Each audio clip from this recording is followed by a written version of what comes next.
Now I'll hand it over to our session moderators, Steve Gabriel from Wellspring Forest Farm in New York and Jonathan McRay from Silver Run Forest Farm.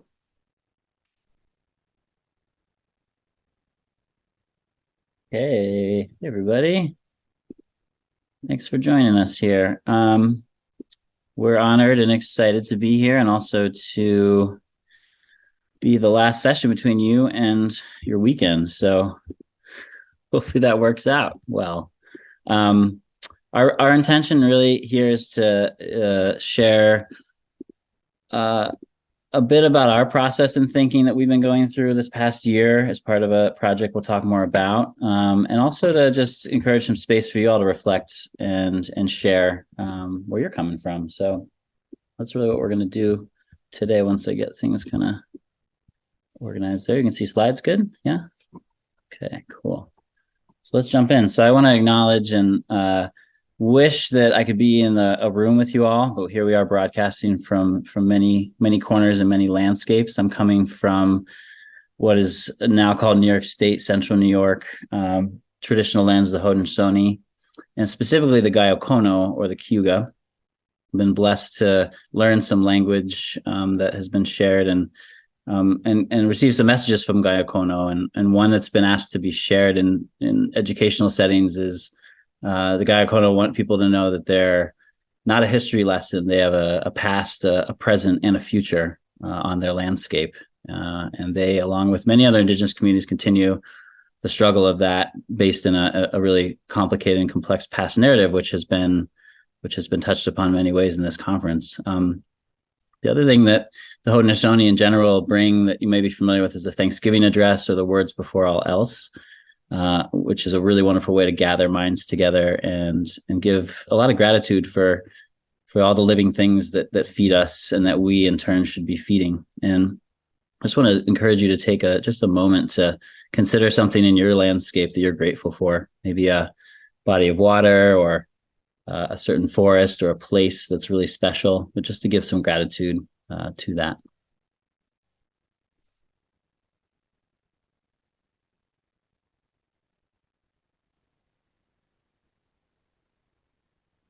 And I'll let Jonathan say hello and share where he's coming from. Cool. Thanks, Steve. Hey, y'all. Jonathan McRay, one of the co-caretakers, along with my dear friend and companion, Cornelius Deppy at Silver Run Forest Farm. And I'm calling from a little spot called Kieseltown, which is right at the base of Massanutten Mountain, which is kind of the spine that runs down the middle of the Shenandoah Valley. So I'm in the Shenandoah Valley, which is in the Ridge and Valley subsection of the Great Appalachian Valley, in the cultural geography of the Eastern Woodlands. You can see some of those maps here. On the right, that image, that's Massanutten Mountain right down the middle. So we're kind of right down the southwest, right at the foot there. This history is long, the history is complex of this place. We try to tell a pretty detailed story about it on our Forest Farm website as kind of a slight alternative to just quick land acknowledgments. So if you're interested in seeing more of that, but this is a place that has heard many languages spoken, including Siouan and Algonquin and Iroquoian languages, the ancestors of the Monacan and Haudenosaunee, as well as the Shawnee, have all moved through this place and lived here and tended. So we're trying to figure out what it means for us to be present here and grow beautiful and useful trees, and where we go from this spot. Thanks for being here, part of this conversation. Yeah, and so additionally, we want to just spend a moment to acknowledge the wisdom inherent in the things we're speaking of and that have been spoken of in this conference and in agroforestry as a broad body of knowledge. And I think what's unique about agroforestry is it's really a rich mosaic of traditional land practices, indigenous knowledge, scientific research, a lot of trial and error by just farmers on landscapes, figuring stuff out and asking good questions. So we appreciate all those and recognize that not everyone is always acknowledged or recognized or seen in the contributions they make to this body of wisdom. And so we see you, we hear you, even if we can't name you, and we appreciate what you've contributed. And we want to build upon and not claim knowledge as our own, but share it in a circle of exchange.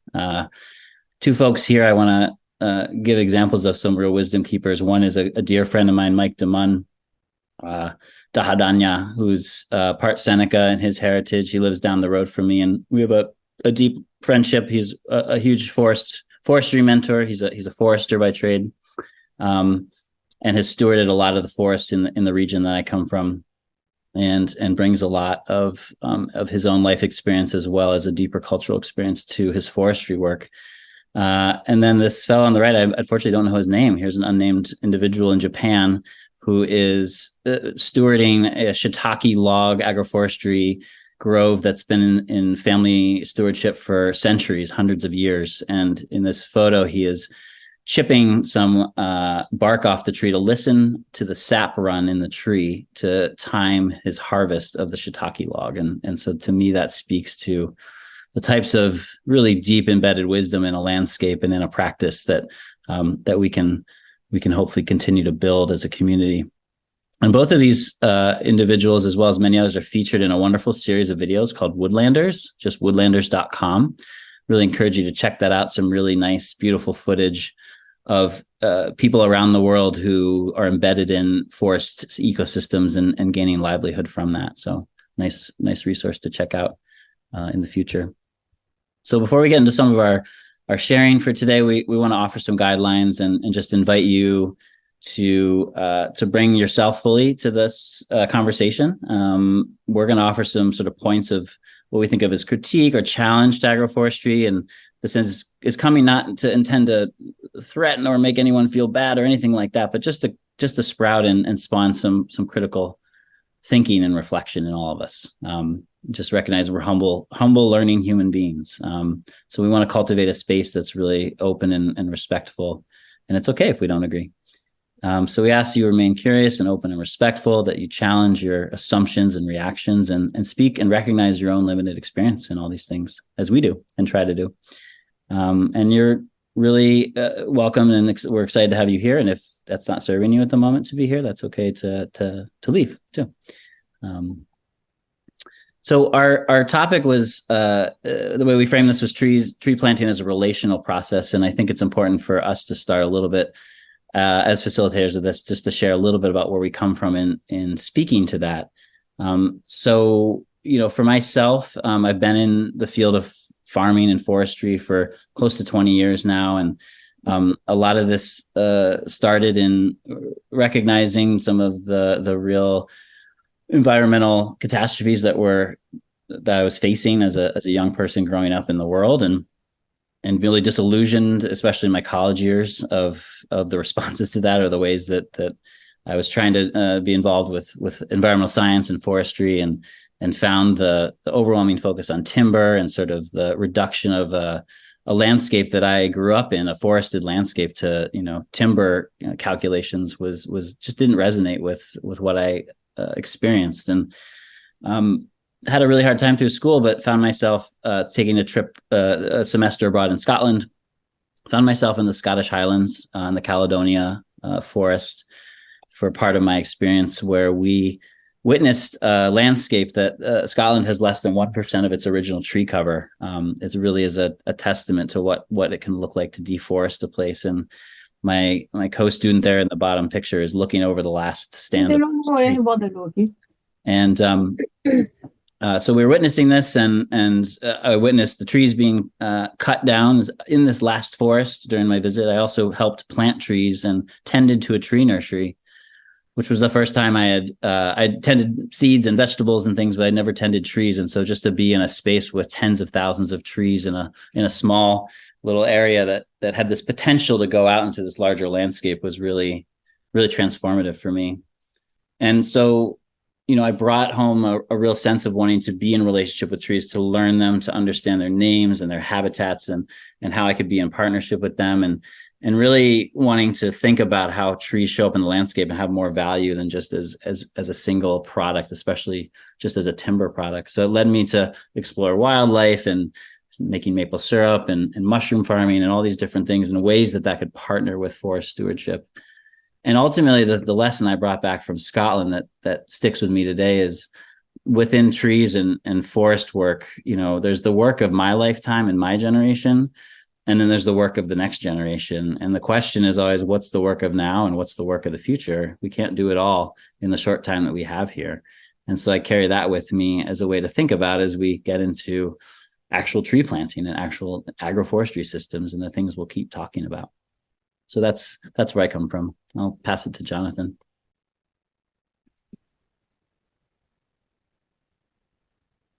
Note a bunch of threads, this relational process of a tree planting, of how we see, relationship with other people, but also we're talking about relationship with the trees as living beings that we really respect and kind of like hanging out with.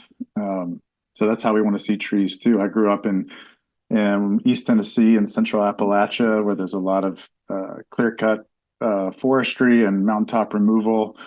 And I just grew up with a deep affection and affiliation with trees from old myths and stories. And that took a big turn for me in a couple different places. But one is where this picture is taken that I took. I took this picture in 2008 in a little village called Nadlin, west of Ramallah, in the occupied West Bank of Palestine, where I was working as a journalist and participating in nonviolent direct action to support ancient olive groves with Palestinian farmers whose trees were threatened by the Israeli military and by settlers. And so this tree was set on fire by the military in an attempt to destroy this orchard. And later the whole orchard was torched. The whole hillside was black with char.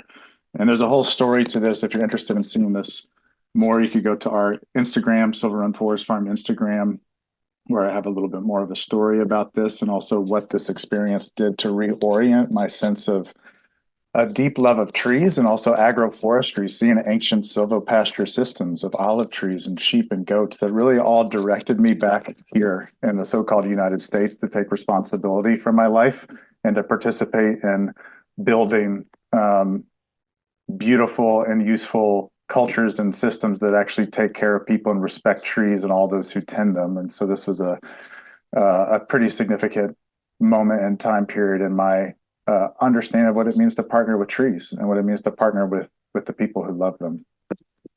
I'll pass that back over to you, Steve.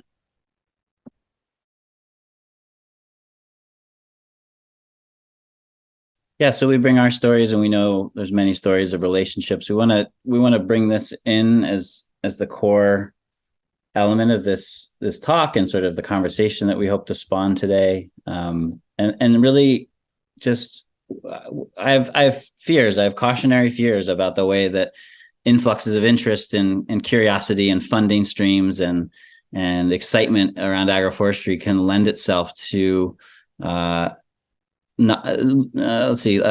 of dissolving or forgetting about some of those relationships, those important reasons of the whys we're here, the whys we're connected to things.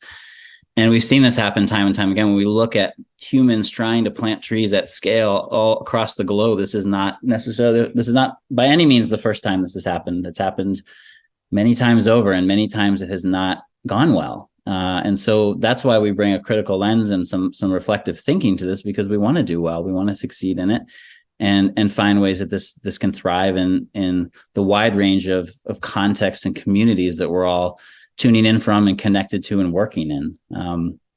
And so what does it look like to see agroforestry more present in the landscape, at the same time see it still grounded in relationship and in connection and in these deeper stories that likely led many of you to being interested in agroforestry in the first place. And so this conference has been wonderful in terms of its ability to bring in and think about this from multiple interconnected and intersecting elements, and loved Robin's talk and have been fortunate. She's very close geographically in New York, and have heard her speak a number of times. But just to bring one of the quotes from Braiding Sweetgrass that constantly reverberates in my mind, and something I've revisited many times, but just this idea that we're bound to each other in reciprocal relationships, and not just the human organisms in the environment, but all the living things, and that we have duty and responsibility and a role to play in that, and that we want to carry these things through as we get excited about different agroforestry projects and actions on the landscape. So I'm going to share, and Jonathan's going to chime in when he's feeling called, just some of the different buckets that we've been thinking about. We have a project we'll share a little more about, but we've been spending a lot of time reflecting and listening and thinking, and we're going to be doing more of that with growers and other land stewards. But there's some major things that we've seen as themes across the work that we've done that are sort of challenges to what we might call the success or the actualization of agroforestry more broadly in the landscape. So we're going to walk through those and then encourage you all to reflect a bit and dialogue as well. So the first is, in my experience working with farmers over the last decade in particular, is tree planting is not actually as simple as it might first seem. And this is reflected for me in a lot of experiences where I'll hold a workshop and it'll be with folks who are working on landscapes. Be like, all right, we're gonna go through the steps of planting a tree, and everyone's like, oh, I already know how to plant a tree. I'm like, that's not a big deal. You just dig a hole and stick it in the ground, and then we go through all the steps and talk about all the nuances. And everyone's like, wow, I learned 10 new things, and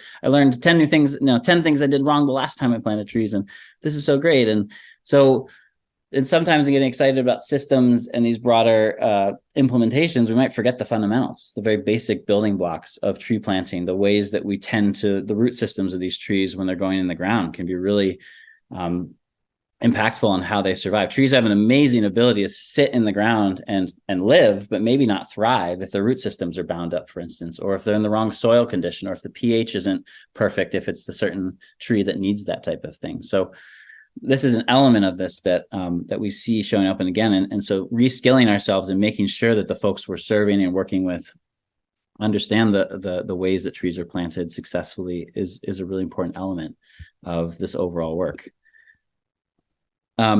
Secondly, I'd say, funding, generally speaking, and this is both my experience working with extension and sort of on that side of things, as well as a farmer, is usually pretty inadequate for the actual tree planting implementation. Anywhere from sometimes $1 a tree to $4 or $5 a tree is usually the mark. And all the NRCS tree plantings we've done have not really covered the costs, oftentimes of even the tree stock. So we see this gap in what's there, and we see organizations, large tree planting organizations, saying they can plant for as little as $1 a tree, right?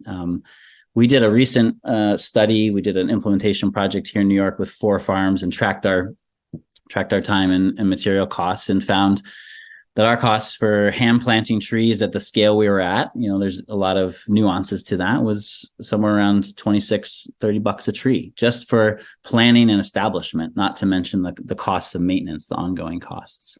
And this is actually a report that the group I was working with was willing to share part of it publicly. So if you want to dig into the details of that, that's available on the website that we'll share in a little bit. I was really pleased in the sort of Nature Conservancy presentation to see the payments being around $30 per tree, and then there's an incentive payment for ongoing stewardship. That's really exciting to see, and that's really unique, again, in what we see in a lot of the costs that are covered by traditional tree planting programs. When we talk about scaling, what we often see is scaling is often really hyper-focused on the number of trees planted. And I think that that makes for good headlines, makes for good stories, but it doesn't necessarily tell us the full extent to which of those thousands of trees that may have been planted, how many of them actually survived, or how many of them were implemented as part of a larger work into sort of ecosystem restoration. And so we just see stories and stories of these large, especially like world record type tree planting events that folks go back a few years later and almost none of the trees have actually survived. That's more common than not across the globe in lots of different contexts. When we focus on that as our benchmark, we're missing, what are the real benefits and what are the real long-term effects of an action. And when we think about those resources investment, what does that look like in terms of how it actually plays out on the landscape? And so could we, think about scaling in a different way? Is there a way to think about scaling capacity, scaling the community involvement, the participatory aspect of tree planting that would result in long-term buy-in and stewardship of tree-based landscapes, which is really what's needed beyond those first few years where hopefully a tree survives and doesn't just perish. And there's a wonderful paper available on our website under the resources page called Guidance for Successful Tree Planting Initiatives, a really nice review of global tree planting efforts and what lessons can be learned that we could apply to our agroforestry projects to succeed. And time again, it seems like the most important thing is that the community participates in the decision-making, in the planting and in the maintenance. There's buy-in and there's long-term connection to a tree planting project in the landscape. So funding mechanisms, are often heavily bureaucratic and there's gatekeeping involved. And what I mean by that is funding that is made available often flows very easily to agencies, to institutions, and to trusted organizations, and is often withheld from other organizations and made really challenging for farmers and land stewards to actually access. I experienced this directly in work for an institution that received a lot of money without a lot of accountability for how that money was spent at the end of the day. But then we set up a lot of roadblocks for farmers to actually access, or we asked farmers to do things like participate in education events or field days without paying them, without compensating them for their time or their travel. That's something that for me ultimately led to me moving on from working in institutions. These are systemic and repetitive challenges in the system.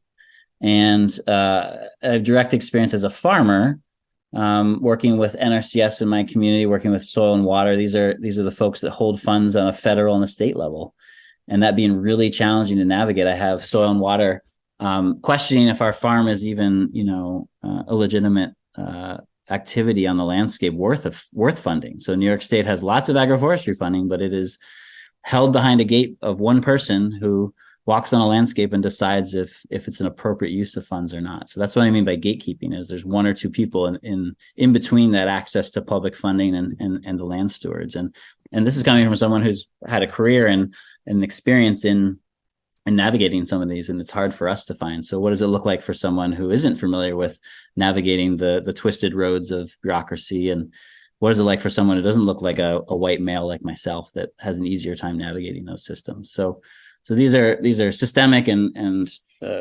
very sort of deep problems, I think, with the way funding is accessed and the way that allows people to implement projects or not implement projects. When we look at the types of trees that are being pushed out as ready for the prime time, as we might call it, or ready for large scale implementation, I just put a question mark here, and this is probably one where we could get into a lot of nuanced debate about. I don't think it's true in every context. It's true in every geography, but there's a little bit of blanketing the landscape with certain species or certain systems that may not be ready for that large scale implementation, because we need to do the genetic selection work, because of site conditions at one place being not as appropriate as other places. And what I sometimes see is focus on certain tree crops and things like that, and others are overlooked. Like one of my favorite agroforestry species is willow. I think it has a very important role in the landscape, but sometimes overlooked because we're pushing out larger commodity trees into the landscape. And so, yes, they're important. Yes, we need to build markets and relationships and push things out into the landscape.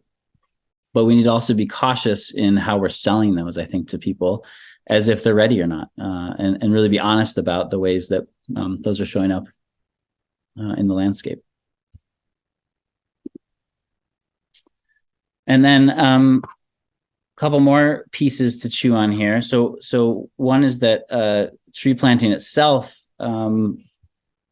inherently implies that folks have access to land and have long-term tenure and security in access to that landscape.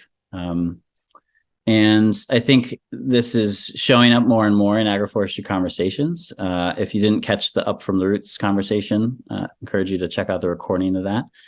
But to think about ways that we might be using language or speaking of things that might only be accessible to folks that hold title to land, and what that really means when we think about the deep and inequitable history that entitles when we think about land ownership, especially in the United States.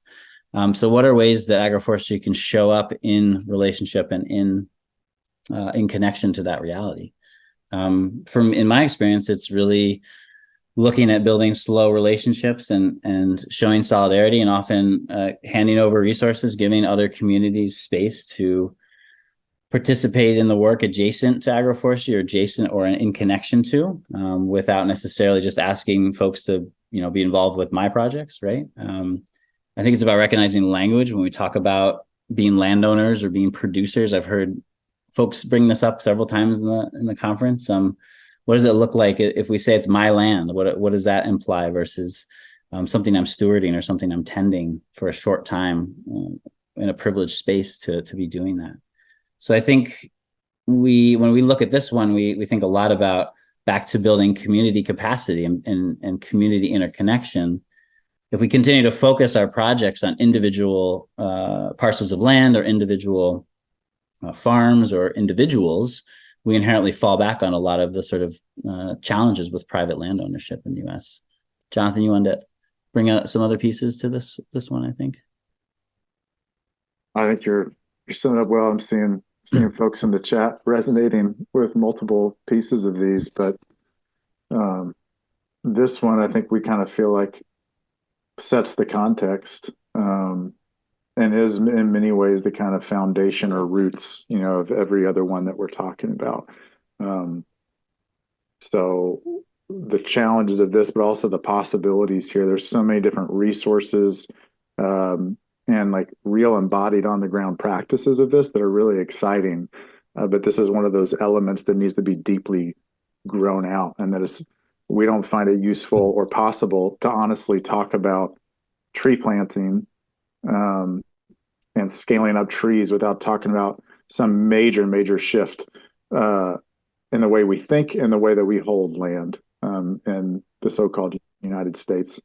And a very small thing on our website at Silver Run Forest Farm, we have a library and a list of resources, and we've tried to compile things that are helping us think through the relationship between these things. So we have a whole section of that library on land trust and on commons, including a short guide that we wrote that was really just kind of helping us think through practically what are we trying to do with our nursery and our sense of agroforestry related to land redistribution and how we hold things in common and hold things collectively.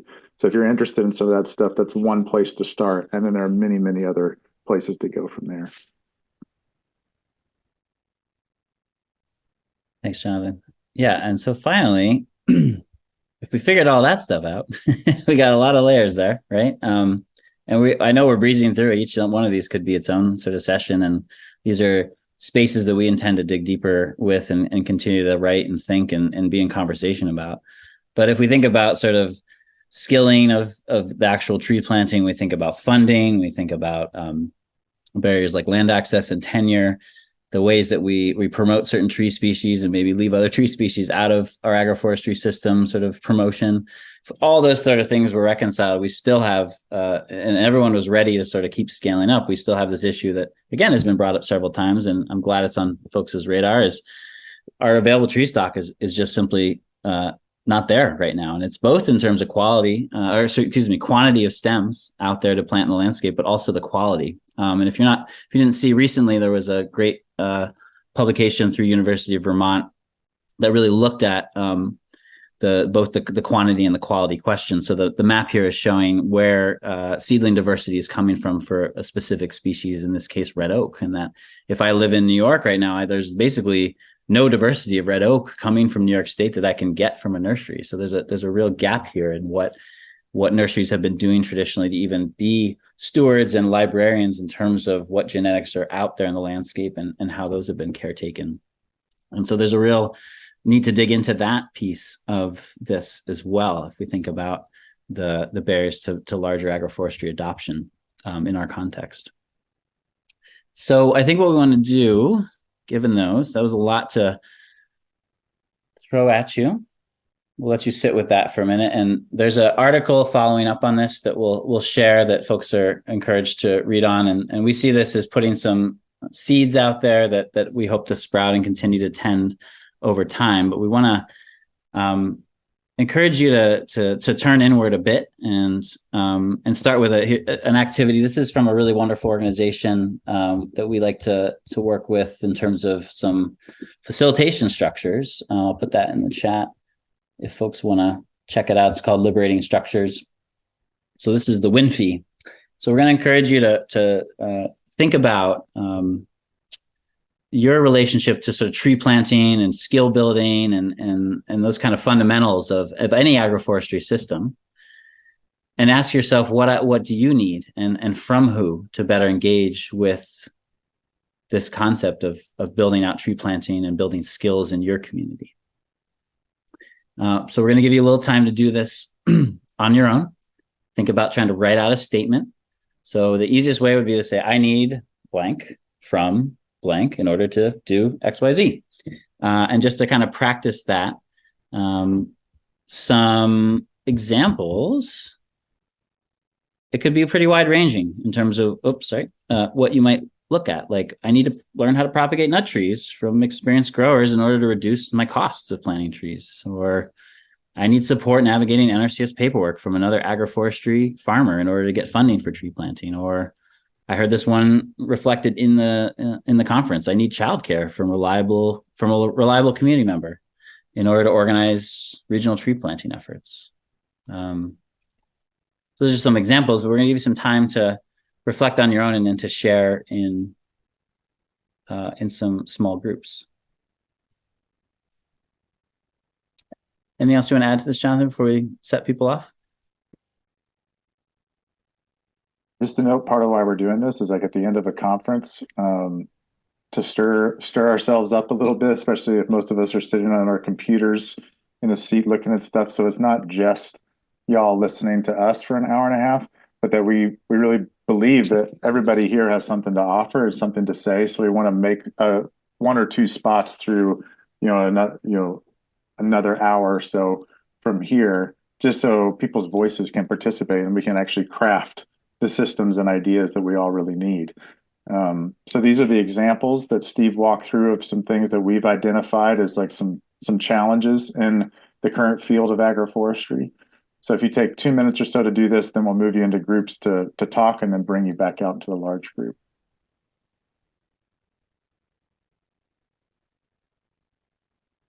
All right, I'm going to turn on a little music, give you all a few minutes to craft something.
Okay, Jonathan, you want to give folks some direction and I'll get us set up here? Yeah, you go to the next slide, I think. Okay, so we got a Google Doc that Steve is going to put in the chat. If you want to use that, great. No pressure, but it would be kind of fun to collect some of these if you want to share them with us. But we're going to put you out into a few. There are quite a few people on this call, which is awesome. So we're going to do breakout rooms of about 3 people each, if that ends up working. Steve's setting that up now.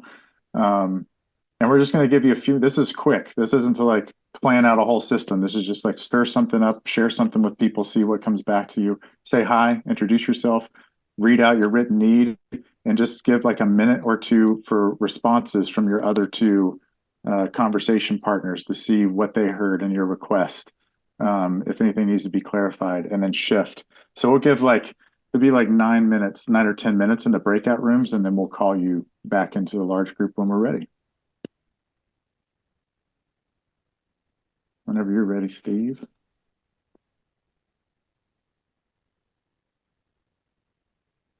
Okay, you should get a prompt to join. Let me know in the chat if you're having any trouble joining a room.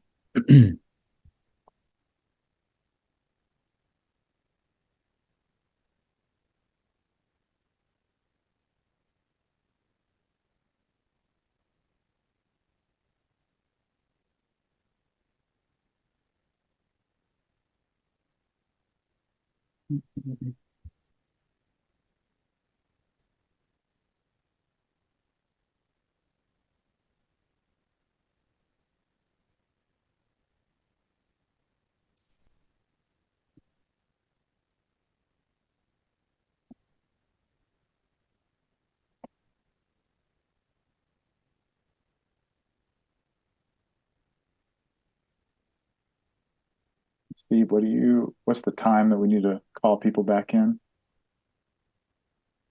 Um,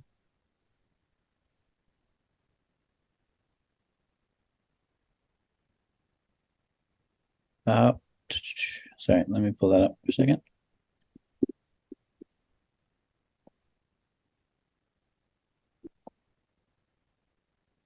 Well, I think we can do about 3:40 or 2:45 Central Time for 3:45 our time. Cool. Keep popping back and forth. I'm like, what? Okay. Yeah. I can send a message in about a minute. Great. Tell people we about have 5 minutes or so. We'll still be about 5 minutes behind or so, but we can work it out. Cool.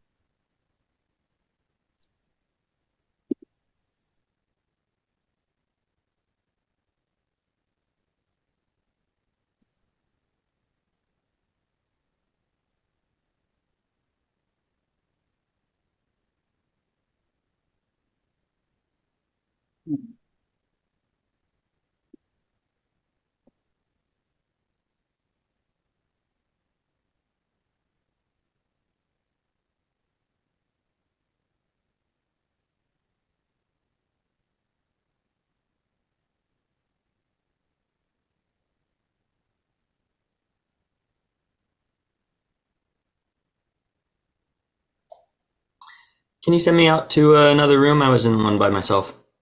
Yeah. Let's see.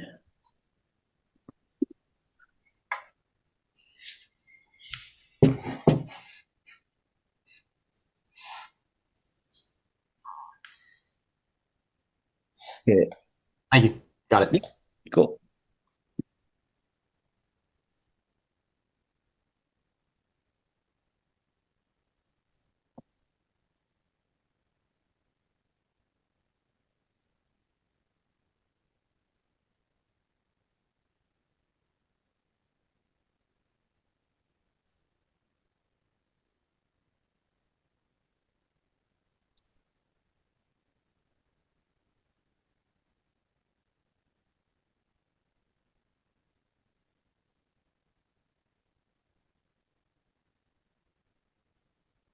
Yeah, if you're in the main room and got bounced out of a room, I've been trying to get people in the groups if they're alone. So sorry if I didn't achieve that. If you still want to go somewhere, I can try to do that. I don't know. lonely Zoom rooms are some of the loneliest rooms.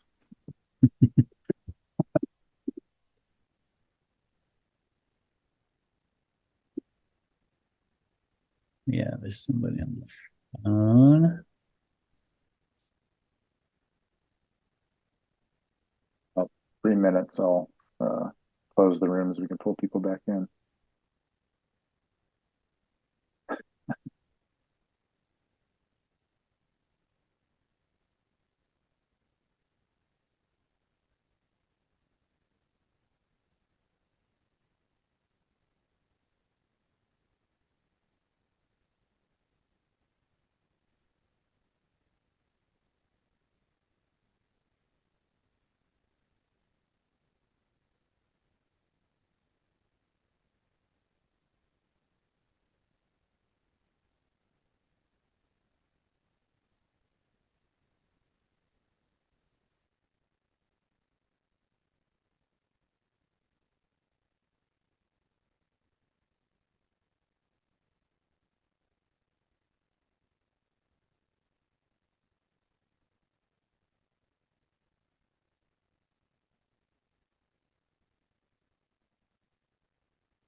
All right, I'm doing the close down here. So that'll be.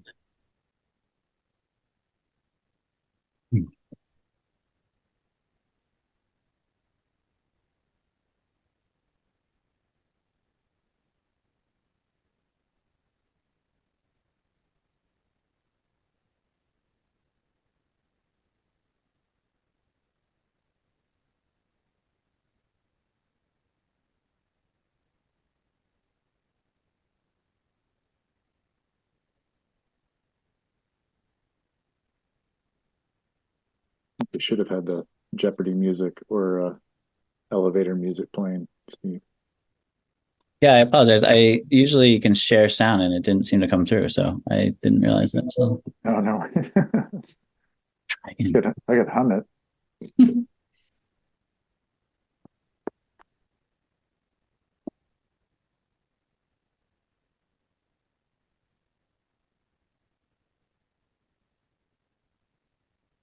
Okay, so everybody should be trickling back in.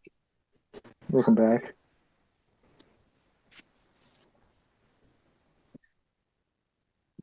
Great. So thanks for indulging us in that. Hopefully, I had some good conversation. Invite any inputs into the doc just to share if you so desire. That'll remain open. Yeah, and so before I turn it over to Jonathan, in our project reflections and sort of naming some of the challenges or sort of different aspects that I shared before the breakout, we've also started to look at broadly some needs and some ways to address those challenges. And we look at them in isolation and also as their interconnected parts. So a big piece of what we're doing right now is really engaging, listening, and dialogue, and wanting to continue to do that. But I won't go through all these pillars, but that's really where the beginning of this project is. It's a 3-year project. And there's an article that we've posted to the website, which I'll put in the chat, that outlines a little more about the backgrounding that I shared, as well as some of our thinking for these needs that we want to center as we think about agroforestry organizing moving ahead. So I'm going to turn it over to Jonathan. Share a little bit more about when I say the website and the project, you can share a little more about what we're looking at here. The website, the foreboding.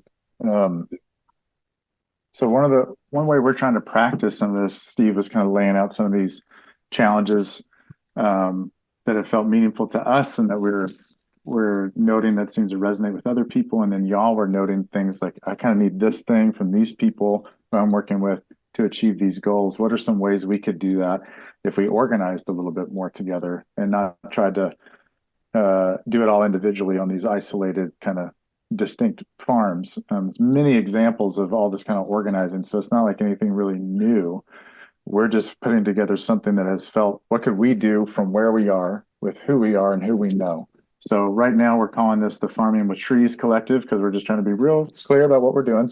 Farming with Trees, real small decentralized network of growers and stewards, educators and researchers trying to figure out collaborative and maybe a little conspiratorial projects in agroforestry. So there's a website, Farming with Trees, that Steve can put in the chat later. This is real small, and we'll see where it grows. We're kind of figuring it out as we go. And part of what's supporting this is we have a Northeast SARE grant for the next few years to make it possible to do research and some organizing and some trainings in different ways, but really rooting this in a couple of different practices. One is horizontal or people-to-people organizing. The tree planting is a relational process, figuring out relationships with each other so that we can build the systems that we want to see. So it's actually meeting people where they are and as locally adapted as possible through processes like popular education. So it's also influencing what we're trying to do on this Zoom conversation is how we learn together to be who we want to be, to do what we need to do, and that we all have something to learn and we all have something to share. And also participatory action research, not this like disinterested observer coming in to figure some things out and take it away, but actually research on the go with people, building the knowledge that we need. And a lot of our influence is coming from the global practices, particularly in the global south, of agroecology as a big influence for us. On our website, you can see more of our values and practices. Like we really want to be transparent in what we're doing, just sharing what we're learning, sharing what we're seeing, what the challenges are, be very authentic and open about why we want to do this, why we care about it. Noting the margins where things overlap, the edges of things, like ecological language, the ecotone, where so much fertility and abundance can happen, collective decision making, and also reciprocity. Because we think trees do have a lot of vital solutions to offer agriculture, but we think that's most possible when it's rooted in local agroecosystems and in cooperative regional economies. So we're trying to ground our vision of agroforestry in this type of organizing and participatory action research, and in farmer to farmer exchanges, that there's so much precedent. Again, we're not making any of this stuff up. We're learning from other people. And we want to engage in projects that really focus on the expertise and wisdom and experience of people and the places, and really examine, investigate, and reveal how power is flowing, where it's accumulating through our actions and our work, and try to redirect and rechannel resources and decision making and forms of wealth like land ownership, redistributing those in kind of myceliated networks. So that's a little bit of kind of the background of what this looks like. Several different partners, Steve and Elizabeth, Gabriel, Wellspring Forest Farm, partnering with Interlace Commons as well. Silver Run Forest Farm, which is who I'm with, and our friend Rafter Ferguson, who presented with Ruth Tyson a day or two ago on the Up From the Roots report that was housed through Interlace Commons. That's kind of the seed right now, but the hope is that that's going to grow. It doesn't stay that way. And we're also not attached to this shape. If we move forward and we get feedback and there are new things that emerge, or there are other existing groups that actually makes more sense as the house for this, then this can kind of all dismantle and kind of flow back into the other work we're doing. We're not trying to preserve any institutional shape at this point in time, but these are some of our action plans that you can see laid out here on the screen. And the one we're focusing on right now are listening sessions, kind of people's assemblies, like growers and stewards of land in different affinity groups that we're working with organizations to host, or through conferences to host conversations about what are kind of the activity we just did with you all. What are the needs? What are people excited about with trees, but what are the needs? What are the barriers? Who can we get support from? What things need to change? what have been people's experiences with growing trees, just so we can get a deep sense of the landscape of this experience that will inform anything that we do moving beyond the listening sessions. Next slide, maybe. Steve, anything else you want to add on the collective at this point? No, I think you said it really well. I think we're just trying to form connections and like I say, engage in listening and dialogue right now and think these things through. So yeah, thanks. Cool. Love it. So some of this, the way we're trying to practice it here in the Shenandoah Valley through Silver Run Forest Farm, when I say we, there's lots of supporters, and we have an advisory council that we're convening to just kind of keep us accountable to the work that we want to do and also keep us encouraged, keep our spirits up. But along with my friend Cornelius Deppy, Silver Run Forest Farm is a riparian nursery, woodland collective, and folk school that we're focused on agroforestry. A little fun typo. We're sort of agroforestry, if you can read that in the name, but watershed health and restorative justice as the roots of what we're doing. In the next few pictures, I won't go into detail just for the sake of time, but just images of some of the plants that we partner with and friends that we're growing. But we grow a whole lot of different beautiful and useful plants that cross-pollinate food sovereignty and ecological restoration. Food sovereignty is a term that comes out of the global peasant movement, La Via Campesina. So we're trying to take our cues from some of those efforts so that we can see like tree crops growing food as a deep part of the restoration of ecosystems. And restoration through restorative justice would also mean talking about land back efforts as well and redistribution of wealth. So if you want to just go through those next few pictures, Steve, and we'll focus on all the pawpaws and persimmons and hazelnuts and spicebush. And then two more pictures. That bur oak is pretty big, though. It's pretty exciting. So through our nursery, we grow thousands of beautiful and useful plants. We're a really small nursery right now. And we started out of several backyards in the city of Harrisonburg, Virginia, which is a few miles from where I am right now, affiliated with a community education center and urban garden, and also supportive home for friends who have been on the streets or seeking refuge from war zones. And all these different things happen in this small neighborhood. We were right along this creek called Black's Run that flows through Harrisonburg. As a response to the need for riparian restoration, we started a nursery to kind of grow out stuff on urban land to make an edible park. Tons of things didn't work out, but the nursery is what survived. As like, could we have a viable, practical economic livelihood that was about abundance? And then who could that connect us to? So the nursery kind of comes out of that. But a few years ago, right as the pandemic was shutting a lot of things down, and spring of 2020, we had hundreds and hundreds and hundreds of trees that we hadn't sold. And so we weren't shipping them out. And instead of potting them up, which we weren't very excited about, we didn't want to, for us, just for where our lives are and what we were passionate about, we didn't want to do a lot of potted plant sales and figure out what to do. Like, who can we partner with to just move a shit ton of trees to people? So we were connecting with dear friends that we've been working with at Soulfire Farm, through Northeast Farmers of Color Network, through local organizations here, to just give away as many of the trees as we could.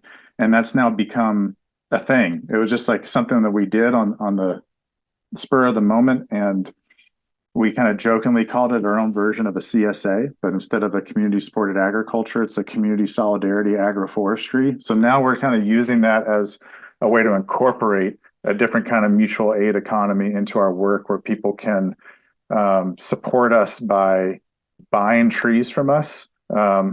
Tree SA, thank you, Levi, I love it.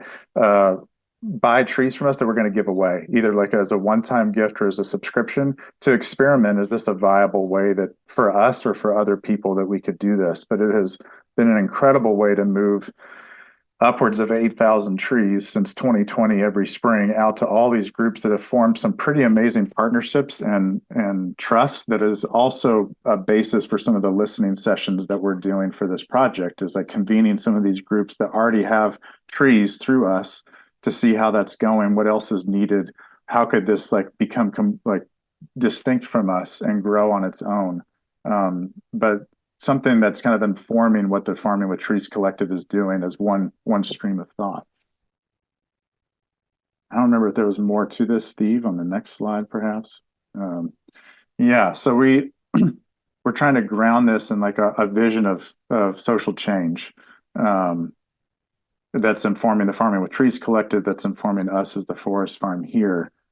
Both like how our nursery, our practice of a nursery, can give a pretty specific understanding of what we're trying to do, how we change things, what that could look like, but also how a nursery itself contributes to forms of social change. So I'm not going to read through these for the sake of time. If you're interested, on our Instagram or our newsletter, this will be on our website, but just to kind of a way to encourage us, animate us in the work, but also hold us accountable to something. We're thinking about, like, if you go to the next slide, Steve, we can look at some of that. Thanks.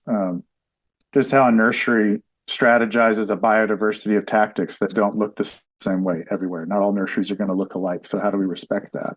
How do we grow as a nursery like a tree, grounded in the traditions of the world as it is, not pretending like, all these amazing things that we want to see happen are already happening in their fullness, but let the roots go down, and by growing, trees change the conditions of the soil around them. So how do we see growing like a tree as an example of social change, and organizing within our sphere of influence, kind of like a keystone species, that we can't change everywhere and everything all at once, but maybe we could be linking up and networking through efforts like Farming with Trees or other options through the CSA that beneficially connects us through all these different cascading effects that go way beyond our size and location or what we could predict.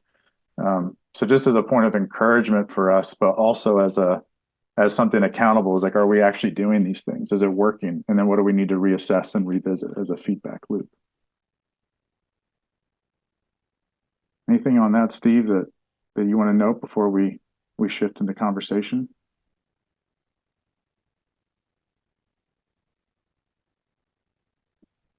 I just love reading those statements. They're really provoking and thoughtful, and this idea of centralizing nurseries into communities, and that those being starting points. I think one of the reflections I've just been having a lot is we're often thinking of the endpoint, which is the trees in the field, the projects actualized, the designs planted, and those are where we all want to head. And I want to head there in the most thoughtful way possible. And I think the beauty of the nursery is it's an invitation to start in a grounded, centralized, small space where you can tend to tens of thousands of ideas in a very small container, and then grow out from there, right? And so that is something we're looking to think about in terms of our organizing. Yeah. Love it. So we love at this point, we're gonna do one more breakout just to encourage some reflection about the ideas we put forth in this session, but also just the conference in general. I wanted to give everyone space to reflect a bit and think about what they're carrying with them out of the conference here. But we just want to give space if there's anything that folks wanted to share with the group at this moment. And we kind of offer like a self-check in terms of like, does this feel like a really alive thing that I want to share? And do I want to share it verbally or in the chat? But I want to give a minute or two to that, if there's anyone that wants to do that. And then we'll do our last activity.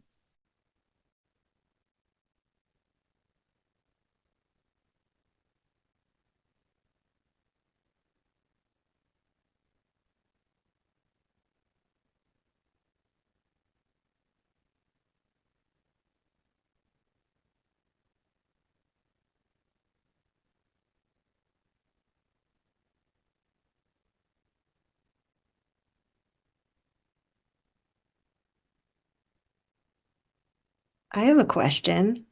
Yeah, please. Hey, Hey, Steve. Good to see you. yeah. Hi, Jonathan. Nice to meet you. I'm Kata, formerly of Ithaca.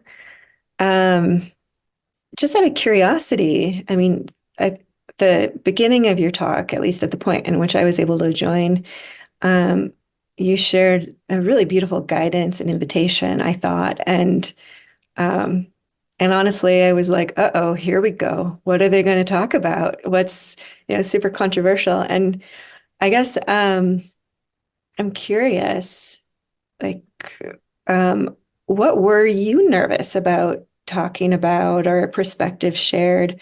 I didn't hear anything particularly controversial. Um, so yeah, I guess I was just curious about that. So in one way to speak, I guess I'm affirming what you guys shared. I've 100% resonated with this session and your perspective. So want to thank you for that. Yeah, thanks for that question. Jonathan, you want to start? Do you have any thoughts? Nothing necessarily in particular. I think part of when Steve brought that up, it was more like if we're questioning some of the approaches within agroforestry that are really common right now, just not wanting to frame that as like we're trying to name any particular people or groups in the moment, and that it wasn't coming across as an attack, but just an encouragement and an invitation. So not about controversy, but more just like being respectful that we're all growing in the conditions that we're in, and that we're trying to figure out how to cross pollinate with awesome stuff that's already happening while trying to be assessing and analyzing of what we think we could do differently and what we could learn from other groups that aren't in the main core of agroforestry, at least as it's being defined by the 5 practices of the USDA and the US. So what are some other options we can learn from? Beautiful. Thanks, Jonathan. Yeah, same. And I think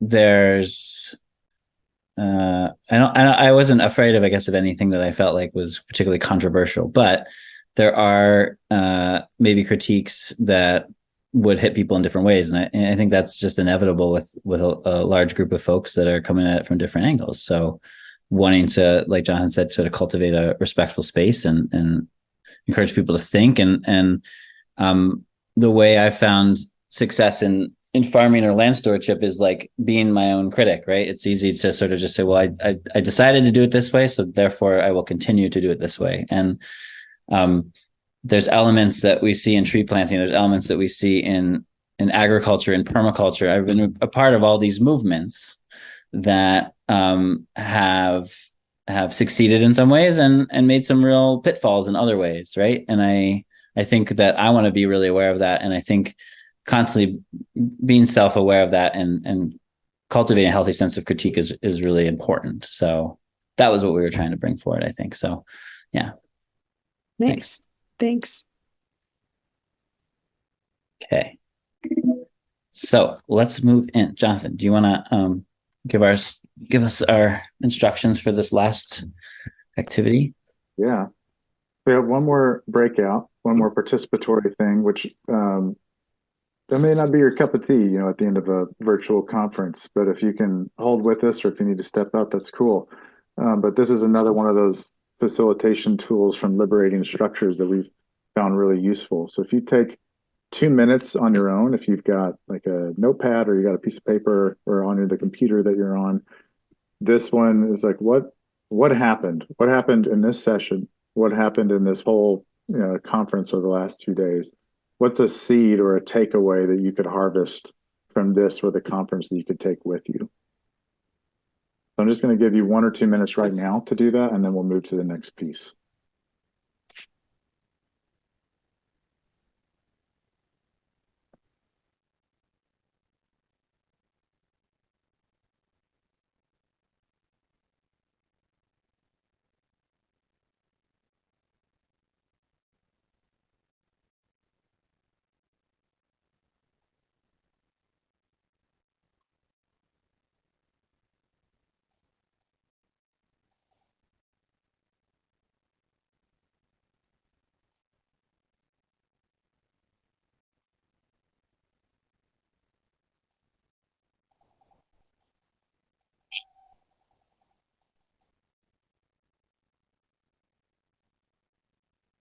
Could be real broad canopy. It could be something small. I saw somebody in the chat say, like, I'm really hearing over this whole conference the necessity of coalition building. So it could be something like that big. Like you don't have to know how it's all going to happen, but just that we need to build coalitions and build alliances.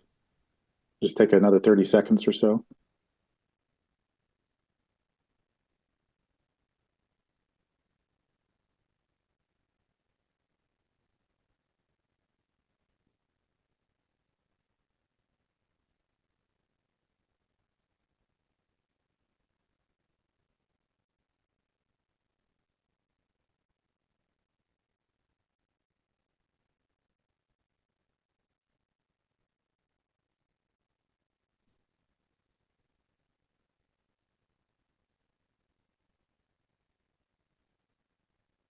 All right, y'all. Hopefully that was enough time to just stir something up.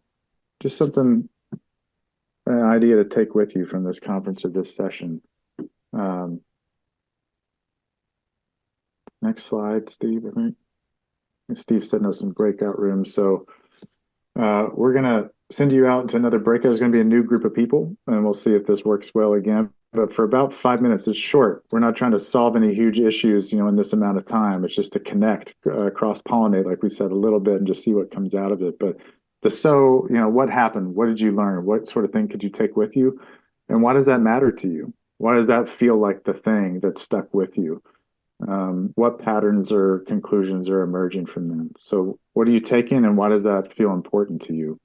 Steve will send you out into groups of 3, and then we'll close by calling everybody back in to share for a little bit before we end.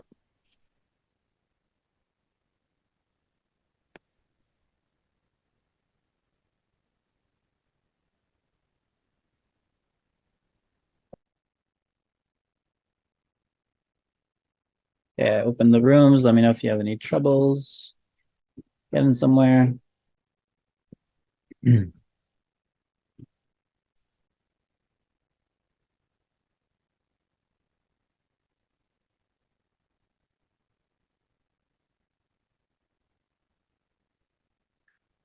Move you.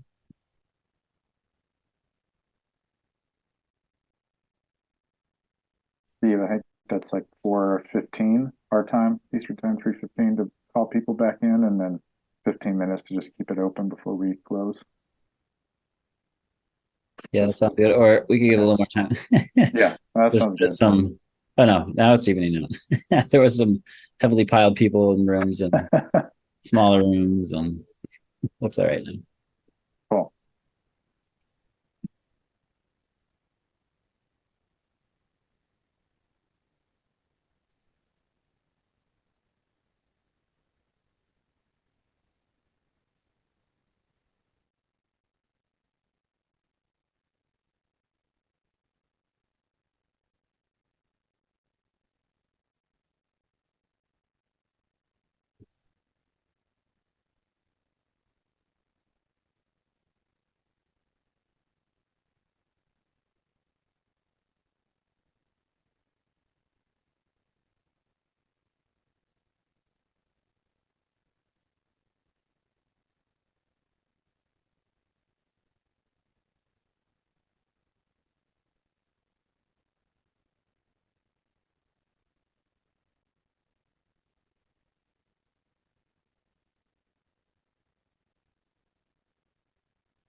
Steve, when folks come back, do you want to host that to open it up and just see what's coming up?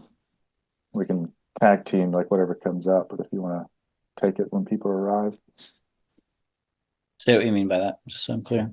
just when people come back in, just to open up the conversation. And just like invite people to share, like unmute or share in the chat. I'm happy to do that. Just wanted to see if you wanted to.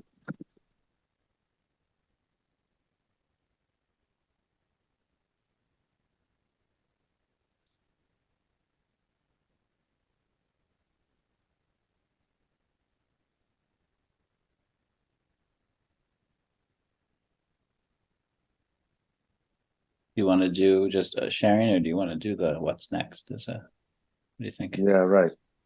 Just- Yeah, let's do that.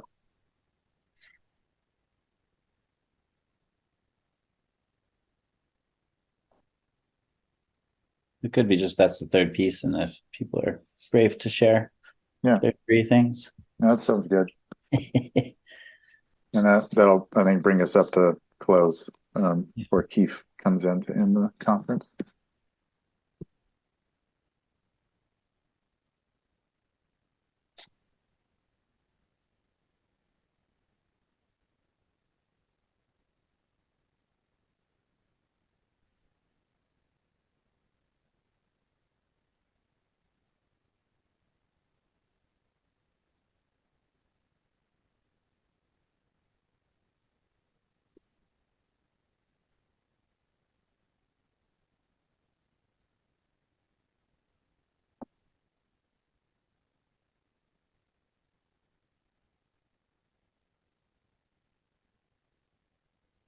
Yeah, I close. It's about a minute. Yeah. Yeah, that sounds good. It's easy to forget, and then you don't give that 60 seconds, and that's another extra bonus time. Okay. If you're just in the main room or joining in, we're just wrapping up a breakout, and we'll be getting everybody back here in a minute, less than a minute.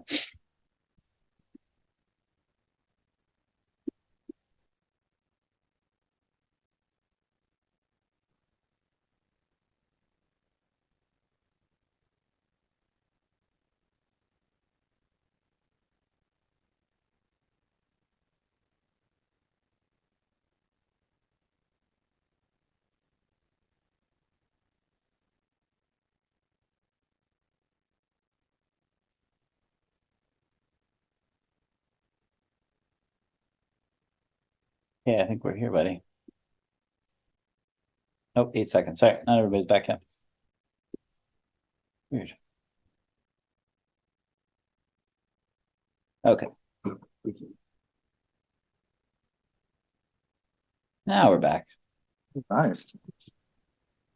Back y'all for the last little bit. We'll close right at 4:30 and hand it back over so the whole conference can end well and on time for everybody. But we did the what? Like what did you learn? What are you taking with you? Why is that feeling meaningful to you? And now what? Like what could happen next? So we just want to open that for the next few minutes and see what came up for you. You feel free to unmute yourself and share or put it in the chat. What actions make sense? Not like we got to solve all those challenges. 15% solutions. What's a little chunk? What's a little bit that we could work on right now? So if anybody wants to share or ask questions, we'll spend a few minutes doing this before we close.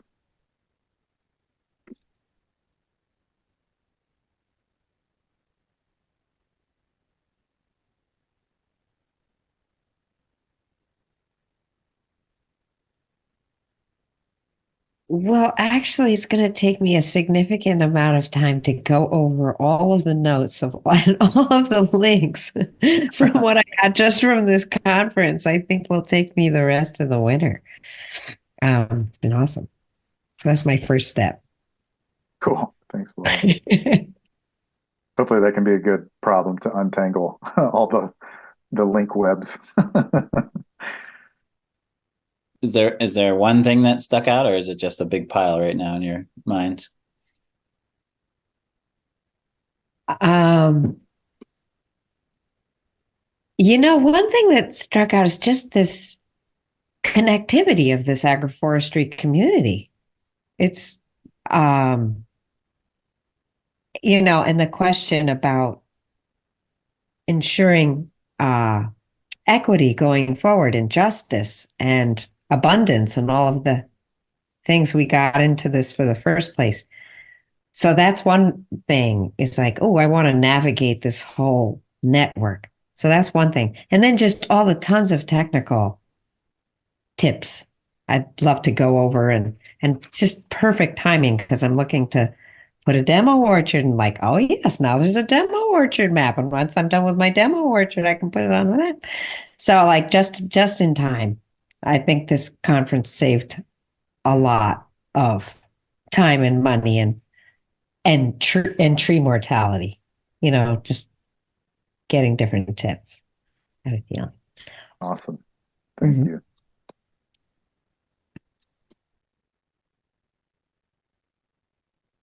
Anybody else? What kinds of things you're taking from here? What looks like the next thing for you after this conference or after this session?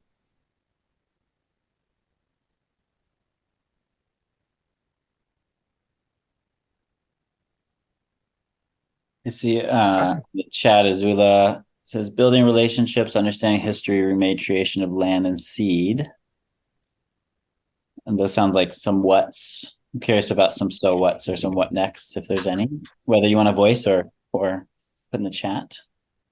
And Sue's talking about nursery stock as a bottleneck is a solvable problem. And I want to know more about your thoughts on what the solutions are, or what that small little bite-sized solution might be to start.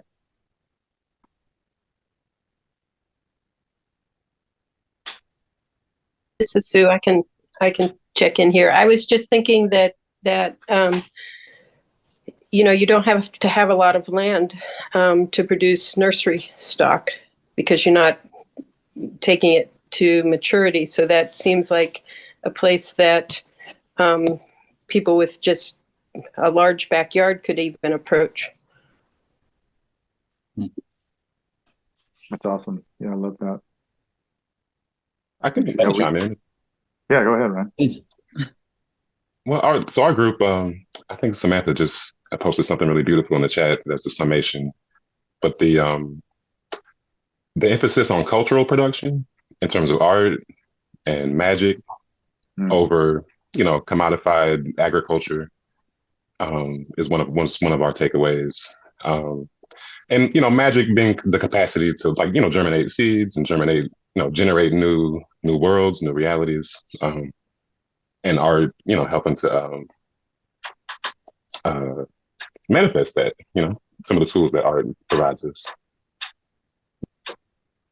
Awesome. Thanks, Ryan.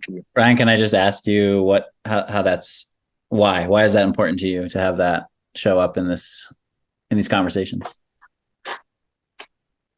Well, art is just, it was beautifully covered yesterday, and just the braid that Robin Wall Kimmer, the braid of knowledge that Robin Wall Kimmer asked us to think with traditional ecological knowledge, scientific knowledge, and the plant knowledge. And it's just the interdisciplinary or that braid, art and culture holds difference in beautiful juxtapositions and beautiful combinations, So, and it's the art. Art is also the mode of social movements, so it's a way to keep social movements present in the garden, keep the songs of freedom, the recipes on how to cook the seeds, these are all transmitted through culture, and so song, dance, poetry. So we got to know what to do with the seeds when we grow them. So yeah. Love it. Thank you.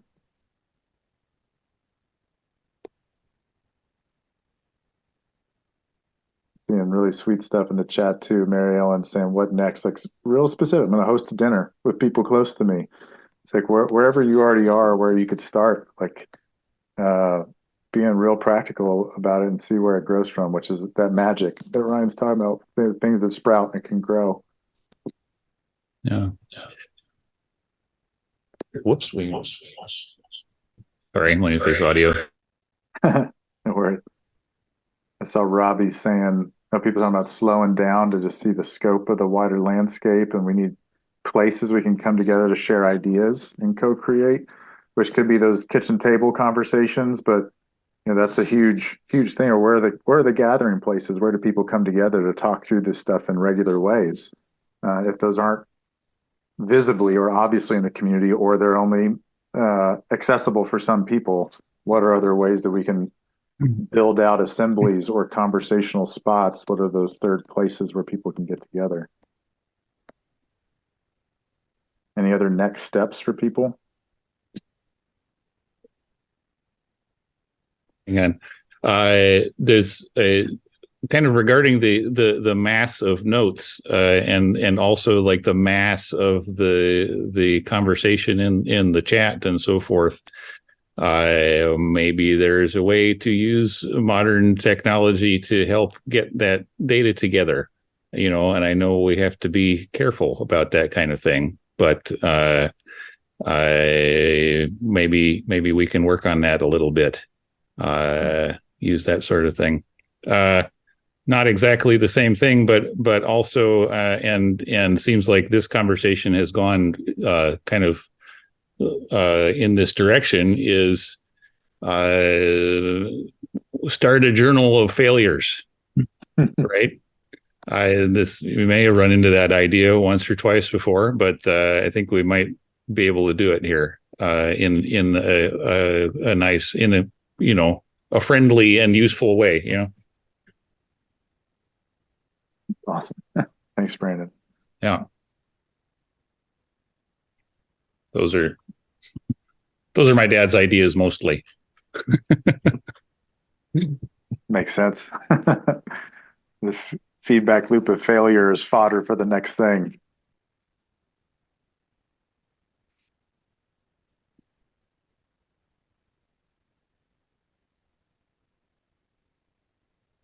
We got a few more minutes before we hand it back over to see what else is coming up. And maybe Steve, before we close, if you want to talk about what's next for the Farming with Trees Collective before we end.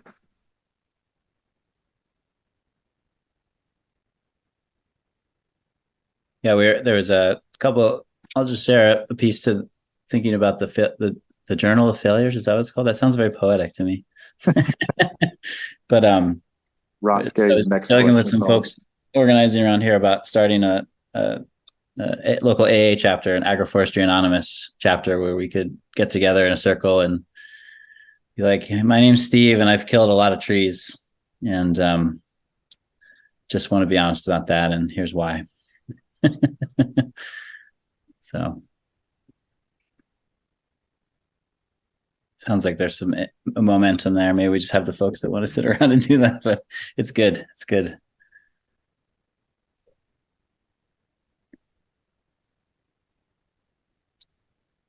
Any last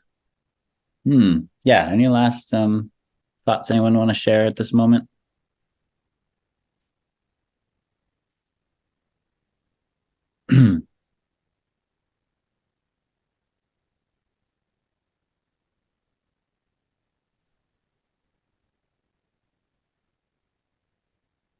So I'm gonna share a little bit about our next steps and goals, and there's a little what feels a little constraining because of just the reality of funding source. This was a grant that is funded by Northeast SARE, so some of the participation prioritization goes to folks in those states. We snuck Jonathan in. He's in Virginia. He's not even in the SARE, Northeast SARE, but I don't think those boundaries serve our ends by any means. So we're thinking of ways that we can, when we need to, like for in-person trainings that we're going to be doing, for instance, or gatherings, we'll keep to the region, but online gatherings are great spaces to really open it up. So really encourage everybody interested in the types of things we're talking about and framing to stay in touch. And I'll put a link in the chat for just a simple little Google form to just stay posted. Part of the grant was to do a online training this winter, and that's going to shift a little bit from like a we're going to develop the content and be like, this is the set of tree skill knowledge that we want to build. That was the original intent. We're going to really facilitate more conversation and use popular education as a way to build a collection of knowledge amongst community members and keep defining what priorities are there and what needs are and where we want to go deeper and where we want to stay shallower. So if that kind of interaction and learning excites you, indicate that on the forum, and we'll announce when we have a little more details, which will be soon. We'll share that. But we are convening listening sessions. The intention with this is to mostly gather folks in a room where they can see each other and have some dialogue with. And these are different farmer or land steward audiences that may have some relationship to each other already or some shared identity, and hear from them and collect that information and share that out. One of the grant deliverables will be share that out as a public report to say, here's what people are saying are their needs around tree planting and the way they want to organize that activity within the context of agroforestry. So we're really trying to collect and distribute and share that kind of dialogue before we continue to also put forth an agenda of how our grant will hopefully meet those needs with curriculum and training. And we do have funding in 2025 to put into projects, to invest into projects for and originally it was for tree planting in the field. We framed that as that, but we've actually backed off in our reflection to say we want to invest that and look at ways to spawn really creative, interesting projects, which could be small nursery projects, could be small research projects, could be tree planting in fields, but we really want to be open to what that could look like. We're trying to break ourselves out of the grant industrial complex, which can sometimes you're so hyper-focused on a deliverable that you're not actually achieving what you set out to do. And so we're trying to be really fluid and flexible with that. So all that to say, wherever you are geographically, if you're interested in staying in touch with this work, please fill out the form. We won't overwhelm you with communications, but we do hope to stay in touch and keep the dialogue going. Look at that time. We're right on time. We're going to turn it over to Sven, and we appreciate everyone's attention. Thanks so much. Y'all. I wanted to thank every participant that showed up for this presentation, as well as Jonathan and Steve. It was great to see you both again. We're now transitioning over to Keith for the closing session that will be here in this room. Take care, everybody. Thank you very much.